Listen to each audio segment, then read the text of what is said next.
Hi all, price God. ஆண்டவராகிய இயேசு கிறிஸ்துவின் நாமத்தில் என் அன்பின் வாழ்த்துக்கள். கர்த்தருக்கு பிரியமானவர்களே, தேவன் இந்த புதிய நாள்ல உங்கள் வாழ்க்கையில பெரிய நன்மைகளை செய்வாராக. இந்த நாள்ல தேவன் பேசின ஒரு அற்புதமான தேவ வார்த்தை இன்னைக்கு உங்களிடத்துல நான் பேச விரும்புகிறேன். என் அன்பு பிள்ளைகளே, யாரும் எனக்கு இல்லை என்று நினைக்காதீர்கள். மனிதர்கள் உங்களோடு இருந்தா கூட உங்களுக்கு ஒரு பிரயோஜனமும் கிடையாது. அவர்களால் உங்களுக்கு ஆபத்து மட்டுமே வரும். எத்தனை பேர் நம்ம நம்பிக்கைக்கு பாத்திரரா இருந்திருக்கிறாங்க? யாருமே கிடையாது. எனக்கு யாருமே இல்லை என்று அழுவாத.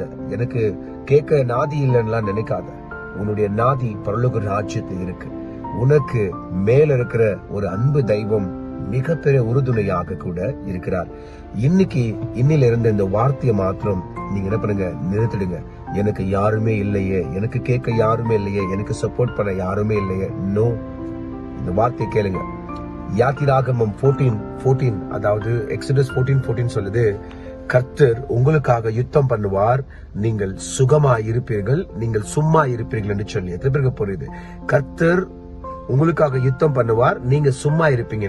நீங்க சும்மா அவரை துதிச்சுக்கிட்டு வீட்டுல உட்கார்ந்துட்டு உங்கள் வாழ்க்கை இருக்கக்கூடிய எல்லா காரியங்களுக்கும் எதிர்த்து நின்று கர்த்தர் யுத்தம் பண்ணுவார். இந்த 25வது வருஷத்துல கர்த்தராகிய இயேசு கிறிஸ்து உங்களுக்கு சொல்லுகிறது, நீ சும்மா இரு, உனக்கு நான் மிகப்பெரிய துணையா இருக்கிறேன், உனக்கு மிகப்பெரிய சப்போர்ட்டா இருக்க, உனக்கு வருகிற காரியங்களை நான் பாத்துக்கிறேன்னு சொல்லி. இனிமேல சொல்லுவீங்களா யாராவது எனக்கு யாரும் இல்லை என்று? ஆண்டவர் சொல்றார், நான் யுத்தம் பண்றேன், நீ சும்மா இருன்னு சொல்லி.